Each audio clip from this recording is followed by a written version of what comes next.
Hello everyone, welcome back to Logic Bridge. तो last video में हमने देखा था कि HTML को कैसे लिखते हैं, उससे एक वेब पेज कैसे बना सकते हैं।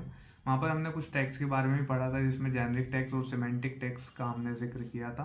तो आज हम देखने वाले कि जेनरिक टैग्स और सिमेंटिक टैग्स में क्या डिफरेंस होता है और उनको हमको कब यूज़ करना चाहिए। So let's get started versus semantic text. What are semantic text? Semantic HTML text clearly describes the meaning and role of the content they enclose, making the code more understandable for both humans and machines. This clarity improves accessibility, SEO and maintainability. अभी आप सिर्फ इसकी conceptual clarity ले लीजिए, फिर हम code में चलेंगे, वहाँ पर देखेंगे कि कैसे ये यूज़ हो रहा है एंड कब हमें जेनरिक टैग्स यूज़ करने हैं, कब हमें सिमेंटिक टैग्स यूज़ करने हैं, वो किस तरीके से हमको हेल्प करते हैं। तो कुछ सिमेंटिक टैग्स क्या होते हैं? हेडर हो गया, nav, main, section tag, article tag, aside tag, footer, figure, H1 to H6 tags, P tag, paragraph tag and our list and list items tags. Then comes the water generic text, means the non-semantic text. Generic text like div and spans are used solely for layout and styling. They do not convey any information about the type or purpose of the content they contain. इनके example क्या है? div, span and there can be more. Block level container for group elements, inline container for grouping text और elements। ये आपको पता होगा कि div एक block level element है एंड span एक inline level element है। तो हमको क्यों यूज़ करना चाहिए? Why use semantic text? अब एक्सेसिबिलिटी के लिए, SEO के लिए, मेंटेनेबिलिटी के लिए, फ्यूचर प्रूफिंग के लिए कैसे ये हमारे लिए यूज़फुल होगा, चलिए आइए देखते हैं कोड के साथ। तो हम पहले एक फाइल बना लेते हैं। फाइल हमने बना रखी है, इसका टाइटल दे दिया है जेनरिक्स एंड सिमेंटिक टैग्स। अब यहाँ पर क्या करते हैं, हम देखते हैं कि सिमेंटिक टैग्स कैसे लिखते हैं, जेनरिक टैग्स कैसे लिखते हैं। कभी भी आप वेबसाइट बनाते हैं तो उसमें क्या चीज़ें आप रखते हैं? एक नेविगेशन बार होगा आपका, हो सकता है साइड मेन्यू भी हो, एंड मेन कंटेंट होगा आपका, एंड फुटर होगा आपका, ठीक है। कुछ कार्ड्स हो सकते हैं, कुछ मॉडल्स हो सकते हैं, कुछ पॉपअप्स हो सकते हैं। तो काफ़ी सारी चीज़ें आपके पास हो सकती है। तो आपके पास दो तरीके इसको डिफाइन करने के, या तो आप सिमेंटिक टेक्स्ट का यूज़ करें। सिमेंटिक टेक्स्ट में क्या आते हैं? आपके headers, putters, main content, article, section, जो ये डिफाइन करते हैं कि आपका कंटेंट का मीनिंग क्या है, आपका कंटेंट किस टैग के अंदर रैप किया जा सकता है। लाइक आप कोई आर्टिकल लिख रहे हैं तो आप आर्टिकल टैग के अंदर उसको लिख सकते हैं, ठीक है। आप उसको सेम डिव के अंदर भी लिख सकते हैं। लाइक मैं आपको एक नेविगेशन बार बना के दिखाता हूँ कि जेनरिक एंड सिमेंटिक टैग्स से अगर हम नेविगेशन बार बनाते हैं तो उनकी यूजेबिलिटी वो कहाँ पर सही होगी, ठीक है। तो मैं पहले जेनरिक कोड लिखता हूँ। मैं एक डिव टैग बनाता हूँ। मैंने एक डिव टैग बनाया, यहाँ पर लिखा role, navigation and then href, ठीक है। मैं यहाँ लिख देता हूँ होम, मैं यहाँ लिख देता हूँ अबाउट, मैं यहाँ लिख देता हूँ कॉन्टैक्ट, मैं यहाँ लिख देता हूँ हेल्प, ओके। तो यहाँ पर मैंने क्या किया है, यहाँ पर एक नेविगेशन बार बना दिया है यूजिंग डिव। अब यहाँ पर रोल मैंने नेविगेशन तो इसको दे दिया है, पर हुआ क्या, एक्सेसिबिलिटी का मतलब क्या होता है पहले हम वो समझते हैं कि जब भी कोई विजुअली इम्पेयर्ड पर्सन होता है, जिसको जो देख नहीं सकता वेबसाइट सही से, तो वो क्या करते हैं, कीबोर्ड नेविगेशंस का यूज़ करते हैं, स्क्रीन रीडर्स का यूज़ करते हैं। स्क्रीन रीडर क्या करते हैं? स्क्रीन रीडर हर एक एलिमेंट को रीड करता है जो भी आपके डॉक्यूमेंट ऑब्जेक्ट मॉडल में है, एंड उनका मीनिंग जो है वो डिस्क्राइब करता है। अब यहाँ पर जब भी एक्सेसिबिलिटी का कंसेप्ट आता है, तो जैसे स्क्रीन रीडर चालू होगा तो क्या होगा, जेनरिक टेक्स्ट में, क्योंकि हमने डिव डिफाइन किया, डिव जो एक जेनरिक टैग नहीं है, जो कोई भी मीनिंगफुल कंटेंट हमको बताता नहीं है कि इसमें क्या मीनिंग है इस कंटेंट का विद रिस्पेक्ट टू एक्सेसिबिलिटी। तो स्क्रीन रीडर क्या करेगा, इसको देख लेगा और ये क्या करेगा, होम, अबाउट, कॉन्टैक्ट, हेल्प, ये डायरेक्टली ये बता देगा कि ये home, about, contact and help है। यहाँ से ये हमें पता नहीं चल रहा है कि होम, अबाउट, कॉन्टैक्ट, हेल्प है क्या, ठीक है। तो ये क्या हो गया हमारा, ये हमारा हो गया जेनरिक टेक्स्ट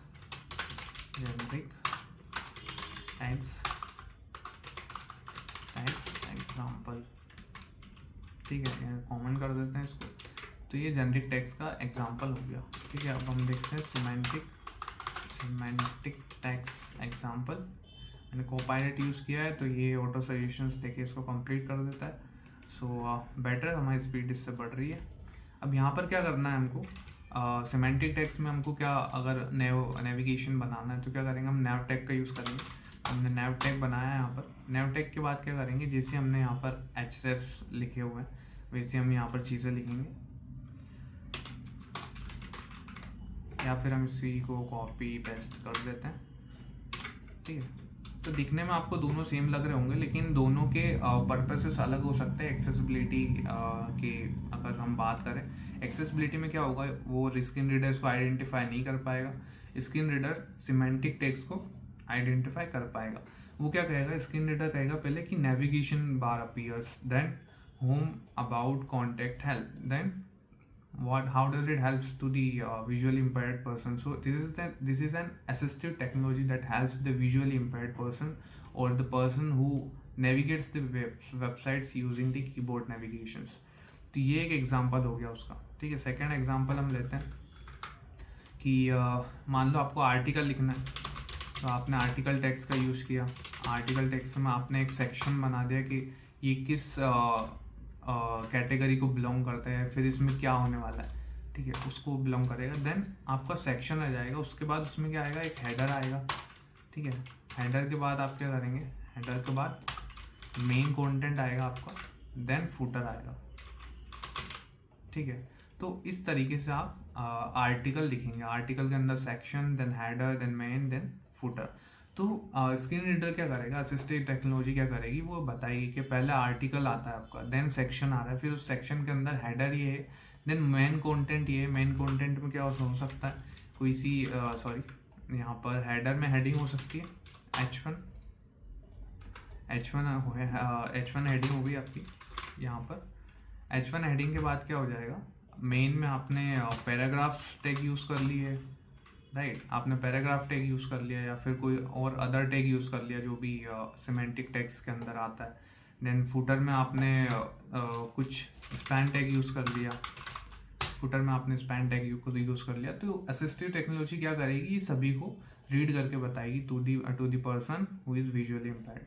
तो ये हमें एक बेनिफिट होता है एक्सेसिबिलिटी का में सिमेंटिक टेक्स्ट और जेनरिक टेक्स्ट में। एंड दूसरा क्या होता है, दूसरा ये होता है कि जब भी हमारी वेबसाइट जो है वो होस्ट होती है, डिप्लॉय होती है, तो जो भी वेबसाइट हमारी डिप्लॉय हुई है वो ब्राउज़र पर जब आती है तो हमारा सर्च इंजन जो है वो एनालाइज करता है हमारी वेबसाइट को, हमारे वेबसाइट को, स्ट्रक्चर को, कि हमारी वेबसाइट कितनी अच्छे से स्ट्रक्चर्ड है, उसमें कोई कंटेंट हम लिख रहे हैं तो उसका मीनिंग क्या है, किस टैग के अंदर लिखा हुआ है। तो यहाँ पर क्या होता है, सर्च इंजन ऑप्टिमाइजेशन में सिमेंटिक टेक्स्ट काफ़ी हेल्प करते हैं, जो कि ये आइडेंटिफाई करने में हेल्प करते हैं एक सर्च इंजन को कि आपकी कंटेंट का मीनिंग क्या है। उसी की वजह से आपकी वेबसाइट जो है उसके रैंकिंग के चांसेस काफ़ी बढ़ जाते हैं। दूसरा ये हो गया। तीसरा हमारा ये है कि जब भी एक डेवलपर कोड देखता है, मान लो मैंने कोड राइट किया, ठीक है, अब दूसरा डेवलपर आ गया, वो सेम कोड को देखेगा।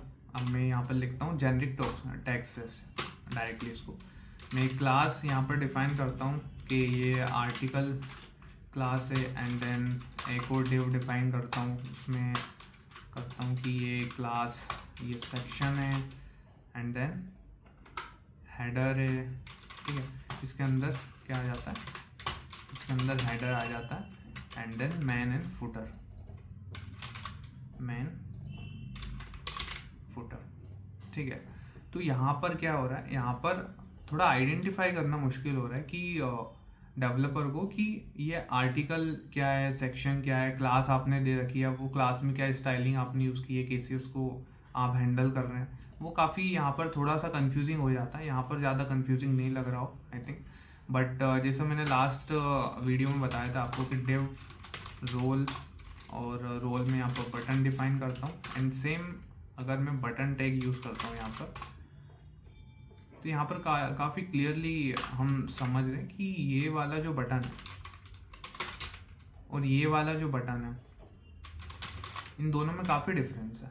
इन दोनों में, ये दोनों बटन्स में काफ़ी डिफरेंस है। सी ये बटन कैसा दिख रहा है, एक टेक्स्ट की तरह दिख रहा है। ये बटन एज अ बटन की तरह दिख रहा है। इसमें कुछ स्टाइलिंग भी है, इसको हैंडल भी हम कर सकते हैं। जावास्क्रिप्ट्स भी इसमें अलग तरीके से हैंडल्ड है, इसमें अलग तरीके से हैंडल्ड है। तो दोनों की यूज़ केसेस अलग है। अब मैं यहाँ पर जैसे टैब पे क्लिक करता हूँ तो टैब से आप देख सकते हो अलग अलग लिंक्स पे जा रहे हैं हम, क्योंकि सिमेंटिक टैग्स यूज़ किया हमने एंकर टैग का, तो एंकर टैग का हमने यूज़ किया है, तो यहाँ पर नेविगेशन हो सकता है टैब से। अब मैंने हेल्प के बाद जैसे ही मैं टैब दबा रहा हूँ तो ये बटन पे नहीं आ रहा, डायरेक्ट किस पे आ रहा है, इस वाले बटन पे आ रहा है जो मैंने एक्चुअली बटन टैग से यूज़ किया। तो ये कीबोर्ड नेविगेशन के लिए काफ़ी हेल्प करता है, क्योंकि यहाँ नहीं आ पा रहा है, इसीलिए इसको ज़्यादा प्रेफर करते हैं। एंड ACO में भी ये काफ़ी वर्क करेगा। ACO में क्या करेगा, ACO समझ नहीं पाएगा कि div मतलब क्या है actually, but directly semantic tag से वो आइडेंटिफाई कर सकता है कि this is a button, this is completely a button. ठीक है, तो ये 3 हमारे बेनिफिट्स हो गए। फर्स्ट इज़ एक्सेसिबिलिटी में हेल्प करता है। सेकेंड इज़ ACO रैंकिंग के लिए हेल्प करता है। थर्ड इज़ कि डेवलपर काफ़ी अच्छे से अंडरस्टैंड कर पाता है कोड को, काफ़ी क्लियर उसको अंडरस्टैंडिंग होती है कि कोड लिखा क्या है, उसका मीनिंग क्या है, कोड का स्ट्रक्चर क्या है, उसको काफ़ी हेल्प होती है। तो यही डिफरेंस है सिमेंटिक टैग्स और जेनेरिक टैग्स में। एक और चीज़ हो सकती है यहाँ पर जो यूज़फुल हो सकती है अगर आपने एरिया लेवल यूज़ किया हो। एरिया लेवल में क्या होता है कि अगर आप कुछ डिफाइन नहीं करते हैं, फॉर एग्ज़ाम्पल यहाँ पर अगर हमको एक्सेसिबिलिटी देनी है, एक्सेसिबिलिटी के लिए यूज़ होता है एरिया लेवल। यहाँ पर मान लो आपने डिव किया है लेकिन रोल नेविगेशन है आपका, लेकिन यहाँ पर आइडेंटिफाई नहीं कर पा रहा है ब्राउज़र कि ये क्या है, ये क्या चीज़ है, वो डायरेक्टली इनको रीड कर रहा है होम अबाउट कॉन्टैक्ट हेल्प को। तो आप क्या लिख सकते हैं, यहाँ पर लिख सकते हैं एरिया लेवल, ठीक है, मेन नेविगेशन। तो ये क्या करेगा, जब भी हम स्क्रीन रीडर को ऑन करेंगे तो ये मेन नेविगेशन पड़ेगा, फिर इसके बाद पड़ेगा होम अबाउट कॉन्टैक्ट हेल्प। तो एरिया लेवल की आपको यहाँ पर ज़रूरत नहीं है, डिफाइन करने की ज़रूरत नहीं है। ठीक है, तो ये डिफरेंस होता है। अब क्वेश्चन आपका ये आएगा कि जेनेरिक टेक्स्ट को फिर कब यूज़ करें, क्या आप सारे ही सिमेंटिक टेक्स्ट यूज़ करें, तो नहीं। अब जैसे मान लो मुझे कार्ड बनाना है।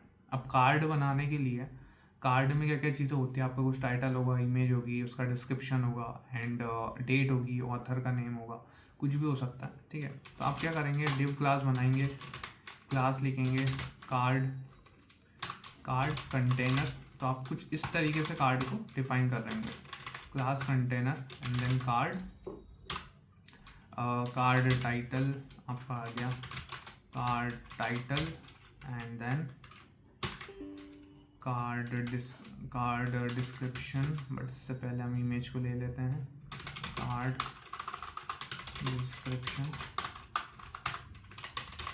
डिस्क्रिप्शन देन इमेज को ले लेते हैं।